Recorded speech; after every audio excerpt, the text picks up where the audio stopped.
Oi, pessoal. Meu nome é Rafael e o que eu vou contar agora é uma história que me persegue até hoje. Algo que aconteceu comigo na Amazônia e que eu nunca consegui tirar da cabeça. Eu sei que muitos de vocês podem achar que é apenas mais uma lenda da floresta, mas eu vivi isso e o que eu vi é algo que vou carregar comigo pelo resto da minha vida. Eu trabalho como guia de turismo há anos, levando grupos para explorar a Amazônia.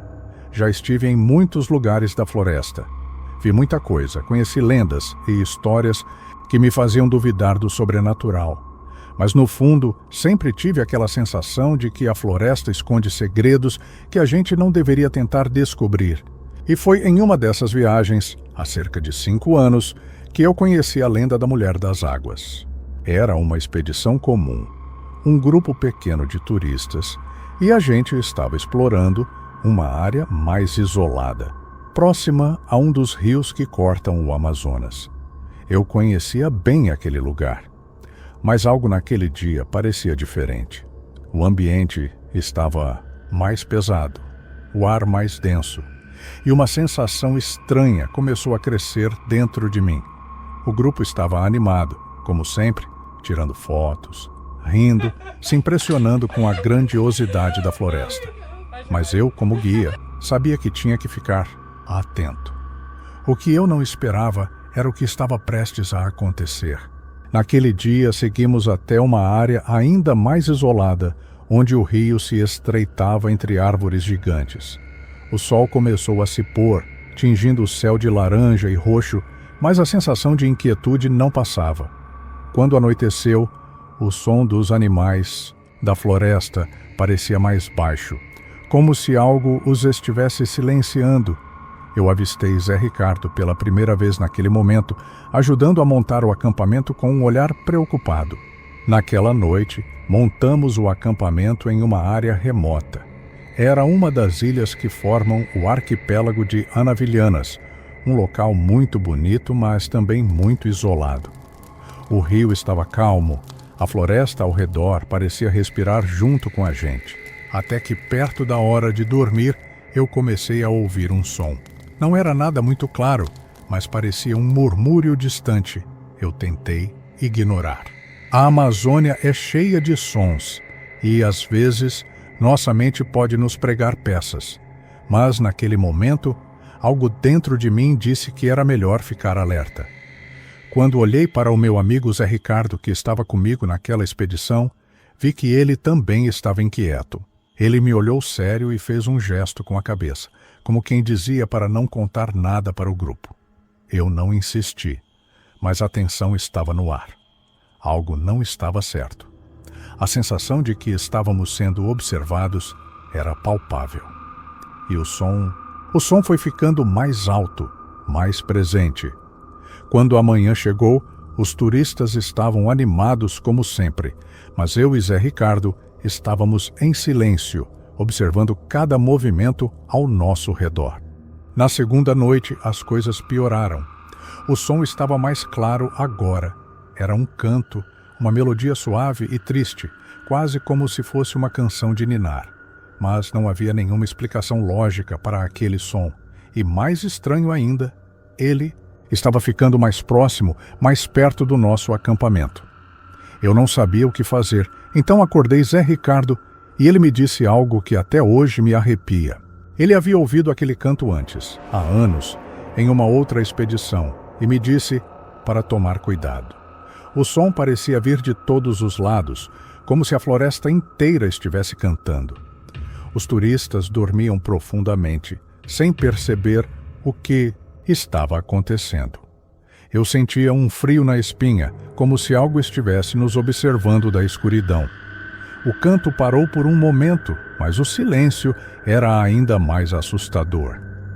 Quando o canto voltou, parecia mais próximo, vindo diretamente do rio. Eu sabia que algo estava prestes a acontecer, mas não fazia ideia do que era. Foi naquela terceira noite, quando o som se tornou ensurdecedor, que tudo desmoronou. Algo estava ali, fora da nossa visão, mas perto o suficiente para nos assustar. E então eu a vi. Era uma mulher. Eu sei que parece loucura, mas eu vi. Ela estava flutuando no rio, com os cabelos longos e negros espalhados pela água. Ela cantava aquela melodia triste e seus olhos eram vazios. Olhei para Zé Ricardo e vi o terror no rosto dele. Ele estava pálido e, sem dizer uma palavra, ele começou a rezar baixinho. Eu não conseguia me mover. Eu queria gritar, queria acordar o grupo, mas parecia que o medo estava me paralisando. A mulher se aproximava, flutuando na água, sem fazer um som, sem sequer se mexer, exceto pelo canto que parecia invadir minha mente. E aquele olhar vazio era como se ela quisesse nos atrair, nos puxar para a água. Zé Ricardo, então, pegou o facão e começou a murmurar palavras que eu não entendia. Ele parecia estar fazendo algum tipo de ritual, e eu não tinha ideia do que estava acontecendo. A mulher ficou parada, com o olhar fixo em nós, e naquele momento eu soube que, se ela chegasse até nós, não haveria volta. Foi quando Zé Ricardo jogou sal na água e a mulher parou. Seus olhos brilharam e uma expressão de raiva tomou conta do rosto dela. Ela abriu a boca e gritou. O som não era humano. Era um grito tão agudo, tão forte, que parecia reverberar. Na floresta inteira, os turistas acordaram, mas o que eles viam não era a mulher. Para eles, não havia nada ali, só o silêncio. Quando o grito cessou, a mulher desapareceu na água, como se nunca tivesse existido. Mas a sensação de terror, de que algo muito pior estava por vir, ainda estava ali, no ar. Eu e Zé Ricardo nos entreolhamos e, sem dizer nada, sabíamos que era hora de partir.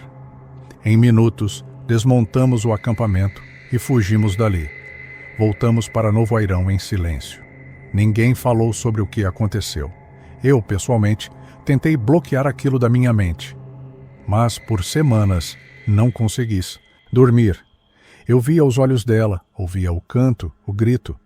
O pior de tudo é que, até hoje, não consigo esquecer. Eu sei que, se tivesse ficado mais tempo, talvez não estivesse aqui para contar essa história. Eu voltei algumas vezes para a região do Rio Negro depois disso, mas nunca mais acampei nas ilhas de Anavilhanas. Toda vez que eu ouço histórias sobre a Iara, a sereia das águas, eu me pergunto se o que vi naquela noite foi ela.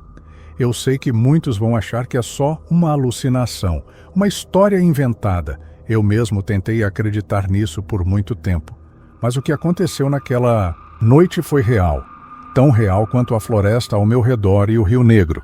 E se alguém aí já passou por algo parecido, por favor, compartilhe.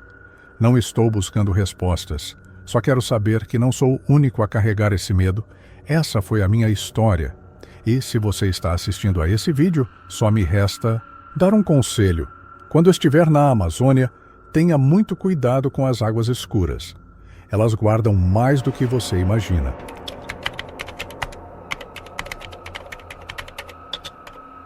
Oi, pessoal. Meu nome é Clara, e o que eu vou contar aqui é algo que mudou minha vida para sempre. Eu cresci ouvindo histórias da Amazônia, mas nada me preparou para o que vivi há 2 anos, numa viagem que fiz com meu tio e alguns amigos dele. Eu não sou de inventar coisas, então acreditem quando digo, isso aconteceu, e eu ainda sinto o peso disso todos os dias. Se você já esteve na floresta, sabe que ela tem um jeito de te engolir, de te fazer sentir pequeno. Mas o que eu vi não era só a floresta, era algo mais antigo, algo que não se explica. Eu tinha 27 anos na época e trabalhava como fotógrafa freelancer. Meu tio João, que é pescador e conhece a Amazônia como a palma da mão, me convidou para uma viagem pelo Rio Juruá, no interior do Acre. Ele ia com 2 amigos dele, o seu, Milton e o Carlinhos, para pescar e mostrar para mim uns lugares que ele dizia que ninguém botava fé. Eu topei, claro. Queria tirar umas fotos incríveis e, quem sabe, vender para alguma revista. A gente ia passar uns 4 dias navegando e acampando num trecho bem remoto, perto de uma área que os locais chamam de Terra do Fogo Morto. Eu não sabia o porquê do nome na época, mas logo ia descobrir. A viagem começou tranquila. O rio estava calmo, o céu limpo, e eu passava o tempo tirando fotos das árvores gigantes e dos pássaros que gritavam sem parar. Meu tio e os outros riam, contavam histórias, e eu me sentia bem, sabe? Mas, já no segundo dia, algo mudou. A gente tinha atracado o barco numa margem cheia de raízes retorcidas, perto de uma clareira que parecia estranhamente silenciosa. Não tinha barulho de bicho, nem vento nas folhas. Era como se a floresta tivesse prendido o fôlego. Meu tio brincou que era coisa de caboclo, mas eu vi que ele estava desconfortável.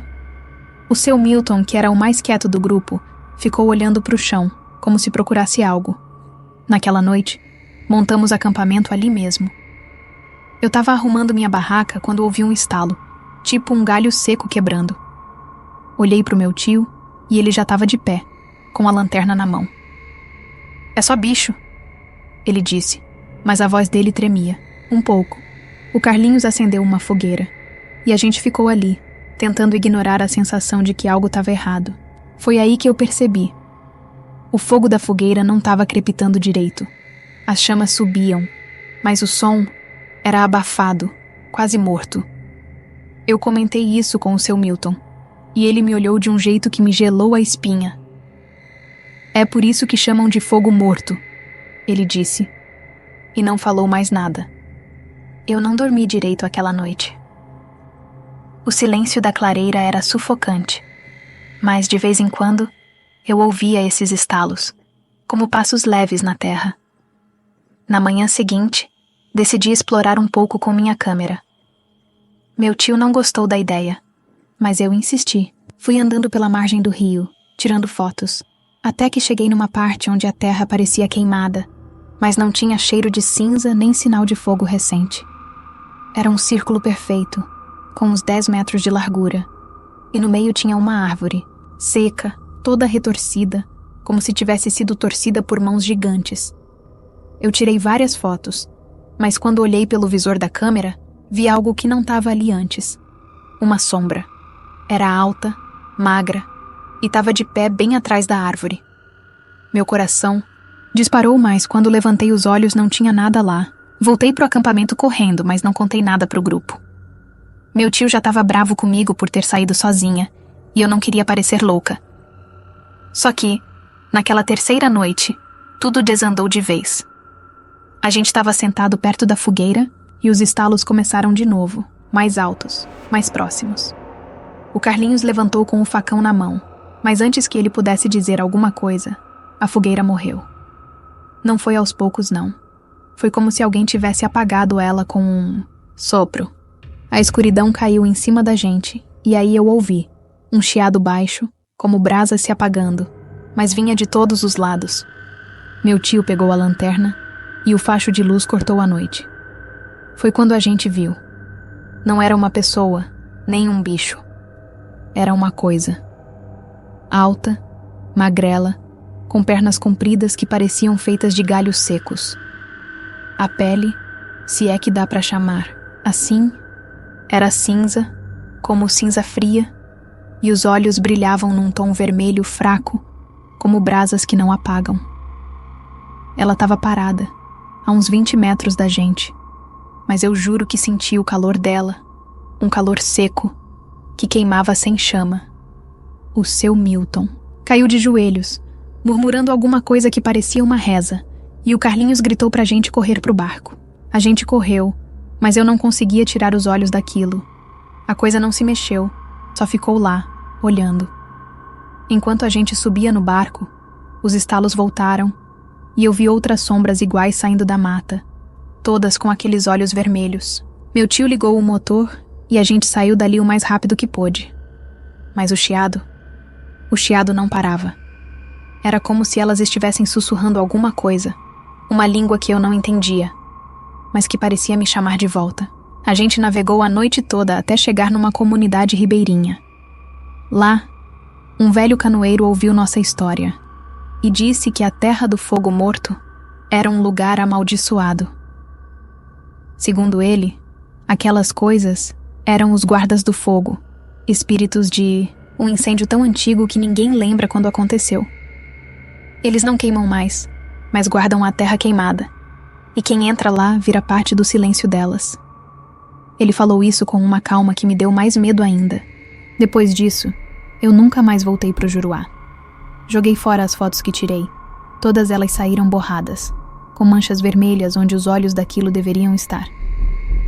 Meu tio e os outros não falam sobre o que aconteceu, e eu respeito o silêncio deles. Mas eu sei o que vi. A Amazônia é cheia de mistérios, mas esse eu desejo que nunca tivesse descoberto. Se alguém aí já ouviu falar dos guardas do fogo ou passou por algo assim, me conta. Eu preciso saber que não tô sozinha nisso. E se você for pra floresta, fica o aviso. Cuidado onde pisa. Tem coisas que não querem ser encontradas.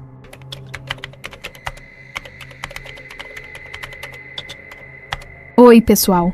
Meu nome é Mariana. E o que eu vou contar aconteceu comigo em 2021, numa tarde comum no Rio Purus, no Amazonas. Eu sou bióloga, e na época estava fazendo um levantamento de plantas aquáticas para uma pesquisa da universidade. Eu amo a Amazônia, o cheiro da água, o som da mata. Mas depois daquele dia eu nunca mais olhei para o rio do mesmo jeito. Isso não é lenda de ribeirinho nem coisa que inventei para assustar. É o que eu vi, e o que eu trouxe comigo sem querer. Se você já sentiu que a floresta te observa, talvez entenda o que eu passei. Eu tinha 31 anos e estava trabalhando sozinha naquele dia. Meu chefe tinha me deixado numa canoa pequena, com um motorzinho de popa, para coletar amostras num trecho calmo do Purus, perto de uma comunidade chamada Boca do Igarapé. Era uma tarde, quente, o sol batendo forte, e eu estava animada, anotando tudo num caderno. Nenúfares, vitórias régias, o básico. O rio estava quieto, só o barulho da água batendo na canoa e uns pássaros gritando ao longe. Eu tinha um rádio para me comunicar, com a base, mas o sinal ali era fraco, então eu nem tentava. Meu plano era ficar umas 3 horas e voltar antes do pôr do sol. Tudo mudou quando eu vi as luzes. Foi de repente, no meio do rio, a uns 50 metros de mim. Eram pontos de luz azul, pequenos, como vagalumes, mas flutuando sobre a água. Primeiro achei que era reflexo do sol, mas o ângulo não batia, e elas começaram a se mexer, formando um círculo perfeito. Eu desliguei o motor para observar. Peguei minha câmera para tirar fotos. Era cientista, né? Queria entender. Mas enquanto eu focava a lente, ouvi um som. Não era canto, nem barulho de bicho. Era um zumbido, grave, que parecia vibrar dentro do meu peito. As luzes pararam de girar e ficaram me encarando como se fossem olhos. Eu deveria ter ligado o motor e saído dali, mas a curiosidade me prendeu. Ajeitei a câmera e tirei umas fotos, umas 10, rapidinho. O zumbido ficou mais forte, e as luzes começaram a crescer, virando esferas do tamanho de bolas de tênis. Foi quando eu vi algo dentro de uma delas. Uma mão pálida, de dedos longos, que abriu os dedos como se quisesse me alcançar. Meu coração disparou, mas eu não gritei. Só fiquei olhando, hipnotizada, enquanto outras luzes mostravam pedaços. Um olho preto, uma boca sorrindo, pedaços de um rosto que não se juntavam. Era como se elas estivessem se formando, mas não chegassem lá. O rádio chiou do nada, mesmo estando fora de alcance. Era só estática, mas entre o barulho eu ouvi uma voz, baixa, arrastada. Você vê? Eu larguei o rádio na canoa e olhei para o rio. As luzes estavam mais perto, a uns 10 metros agora, e o zumbido estava tão alto que meus ouvidos doíam. Tentei ligar o motor, mas ele engasgou, morto. Foi aí que o rio mudou. A água, que estava calma, começou a borbulhar ao redor da canoa, e eu senti ela balançar, como se algo passasse por baixo. Olhei para as luzes de novo, e elas estavam quase na minha frente. A mão estava mais clara agora, esticada para mim, e o olho piscou, lento, me encarando. Eu não sei quanto tempo fiquei ali, mas o sol já estava baixo quando o motor pegou de novo, do nada. Eu acelerei sem olhar para trás, com as mãos tremendo no leme.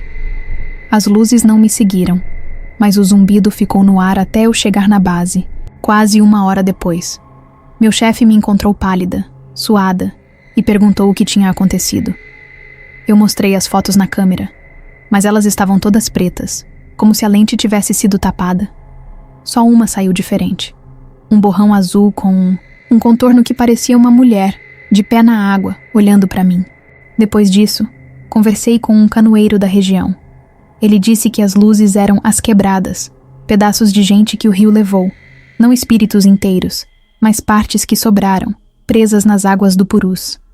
Segundo ele, quem as vê é marcado, e elas voltam para buscar o que falta.